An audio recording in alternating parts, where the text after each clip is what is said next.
Labai daug mūsų politologų ir apžvalgininkų sakė, kad viskas, ką Trumpas sako, tai realiai dėrybos ir reikia palaukti pačių konkrečių veiksmų, nes tų konkrečių veiksmų dar kol kas labai mažai.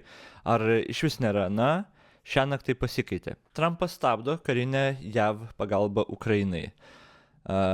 1105 Rusijos karo prieš Ukrainą diena. JAV prezidento Donaldo Trumpo administracija laikinai stabdo JAV karinės pagalbos tiekimą Ukrainai, patvirtino Baltųjų rūmų pareigūnas. Skelbiama, kad karinė parama nutraukiama laikinai, esą kol Ukraina pademonstruos, kad yra pasiruošusi deryboms. Kaip reaguoja Lietuva? Nausėdos patarėjas, JAV sprendimas stabdyti paramą Ukrainai nenustebino, Europa reaguos. Tai pirmas dalykas, tai nėra siurprizas. JAV ir prezidentas Donaldas Trumpas anksčiau yra sakęs, kad bandys spausti abi pusės sėsti prie derybų stalo. Žinių radijoje antradienį sakė prezidento Gitano Nausėdos vyriausiasis patarėjas nacionalinio saugumo klausimais. Tai, ką jis daro, yra tęstinumas politikos, kurią jis anonsavo ir signalas yra gautas. Šią savaitę bus ir Europos vadovų taryba, bus posėdis, kuriame šis klausimas be jokios abejonės bus svarstomas, pridūrė jis. Visų pirma, spaudimas aišku ne abiejom pusėm yra, o dabar tik Ukrainai. Ir čia turbūt vienas šlikščiausių tokių dalykų, kur jeigu mes sakom, ten ir žmonės, kurie su manim ginčydavosi, kad Trumpas yra stiprus lyderis ir jį mato kaip stiprų ir panašiai, ar jūs taip įsivaizduojate stiprumą? Yra Rusija ir yra Ukraina šitoje situacijoje. Ukraina yra realiai priklausoma nuo paramos tiek europiečių, tiek Amerikos ir tu terrorizuoji juos dėl jų silpnybės, dėl to priklausimo. Tuo tarpu, kai yra Amerika ir tada su Rusijos santykių, Rusija yra agresorė, bet Amerika yra stipri ir galinga. Bet tu Rusijos neterrorizuoji tada taip, kaip terrorizuoji Ukrainą, bet Rusiją tu galėtum terrorizuoti iš savo stiprybės.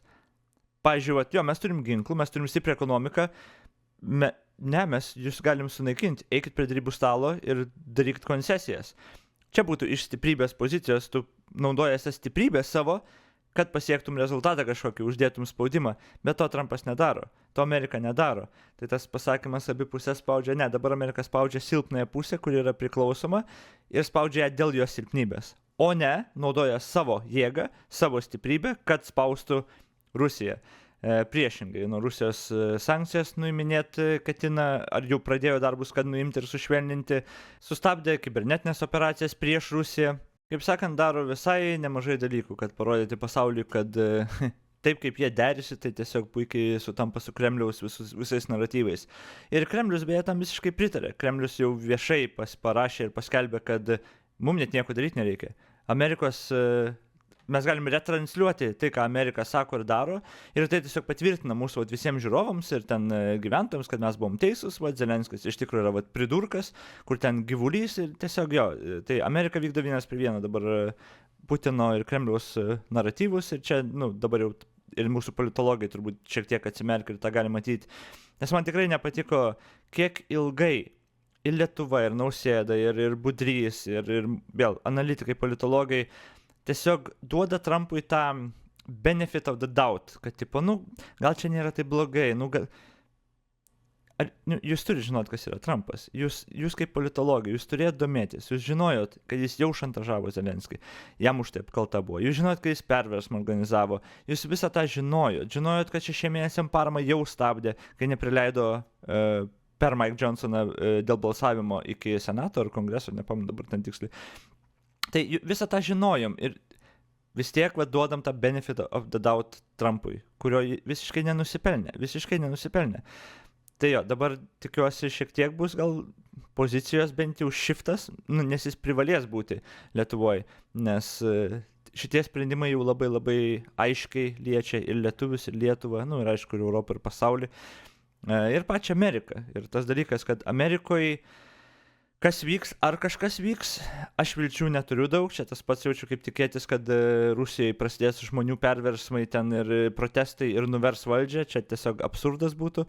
Didžioji dauguma republikonų, kurie palaikė Trumpą ir toliau palaiko Trumpą, ten man atrodo 90% toliau tarp republikonų Trumpas turi palaikymą, nes viskas, ką jis daro, atitinka, kaip čia, kai tu balsuoji už žmogų, kuris tau kalba visas sąmokslo teorijas, tu jau aiškiai palaikai tas sąmokslo teorijas, arba bent jau tavo smegenys yra atviros tom sąmokslo teorijom.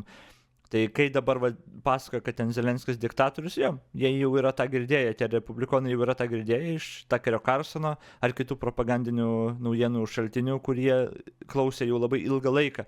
Tai nieko čia naujo jiems Trumpas nepasako. Ir ten jo ta retorika pompastiška ir kaip čia, net, faktų tikrinimas, aišku, neegzistuoja jų mintyse, tai čia jie palaiko tikrai tą, ką Trumpas daro, tai čia, kad jie eitų į gatves, čia nieko net. Gerai, tai dabar ką Europa darys? And this is why today I have written a letter to the leaders ahead of Thursday's European Council. This is why we are here together today. I have outlined in this letter to the leaders the Rearm Europe plan. This set of proposals focuses on how to use all the financial levers at our disposal in order to help member states to quickly and significantly increase expenditures in defense capabilities, urgently now, but also over a longer period of time over this decade.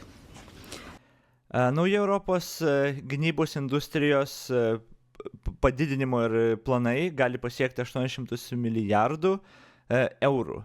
Tokios idėjos ir toks planas, realiai ten kalbama, kaip suprantu, apie 650 milijardų, kur būtų padidėjimas, jeigu šalis tiesiog skirtų daugiau gynybai, ten 1,5 procentus nuo BVP liktais mini, 150 milijardų, tada pro kažkokius instrumentus kažkaip Europą tarsi padėtų šalim užkurti tą industriją, aš nežinau tiksliai kaip ten veiks, bet turbūt nelabai kas išžino, nes čia labai šviežias tas paskelbtas planas, bet čia realiai kaip atsakas Trumpo pareiškimams. Ir žiūrėsim, kas iš to išsirutulios, jeigu kažkas. Bet aišku, dabar reikės laukti atsako iš Lietuvos visų, dabar jau mačiau Skvernelis šiek tiek pradėjo apie tai kalbėti ir pareiškimai bus ir laidos bus ir diskusijos bus. Paliksiu jūs ant galo su video, kur Skvernelis turbūt liūdniausias, kokią aš esu įmatęs ir kur turbūt mėginantis dabar suprasti ir susitaikyti su nauja realybė. Bet ką mums iš tikrųjų dabar galima daryti? Aš jau pasakęs buvau keletą kartų, nes dabar yra chaosas ir žmonės dažnai chaose būna pasimetę ir norisi spekuliuoti apie vieną sąmokslo teoriją, galbūt mėginti rasti paaiškinimus, kad čia viskas planas ar dar kažkas. Galų gale galima pamesti save ir tai, kas svarbu, tada toj nežinomybei. Yra dalykai, kurių mes negalim kontroliuoti. Mes kaip paprasti žmonės negalim kontroliuoti, ką Trumpas padarys, pavyzdžiui.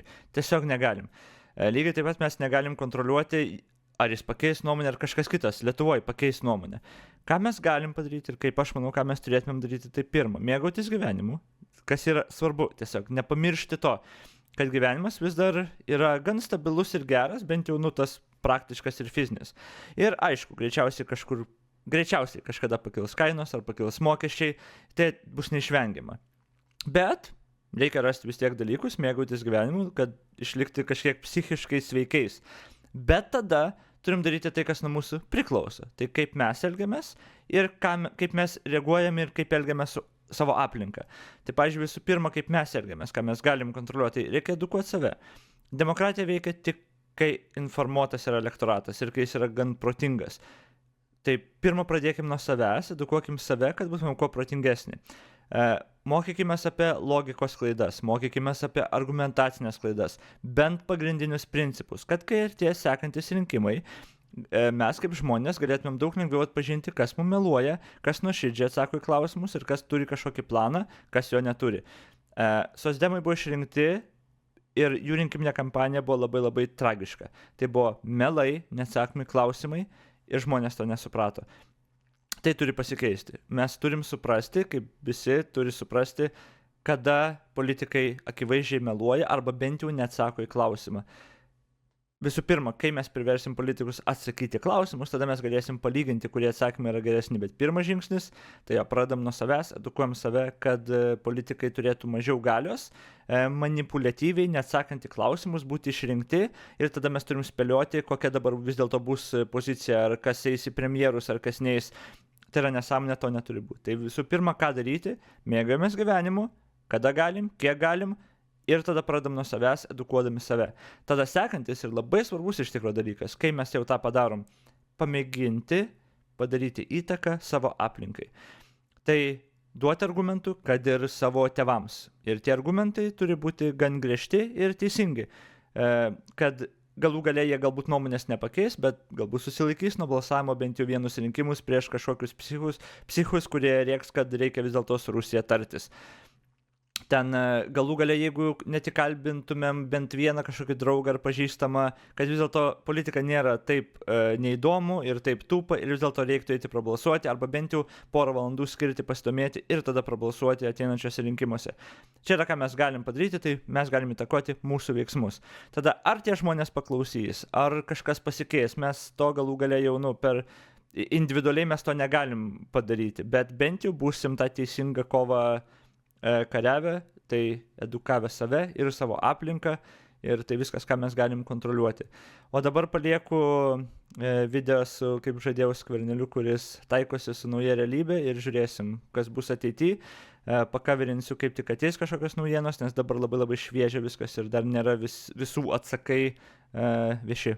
Tai iš ties tie pareiškimai, kurie buvo padaryti ir tie įvykiai per 20 daugiau dienų naujos administracijos turbūt turi atverti mums realybė, dėja nauja realybė, kad Europoje esančias problemas mes turim patys spręsti čia, nekalbėdami, nediskutuodami, neįsiveldami į tokius beprasmius galbūt lūkesčius Amerikos atžvilgiu, o tiesiog imti ir daryti tai, kad galėtume užtikrinti savo saugumą.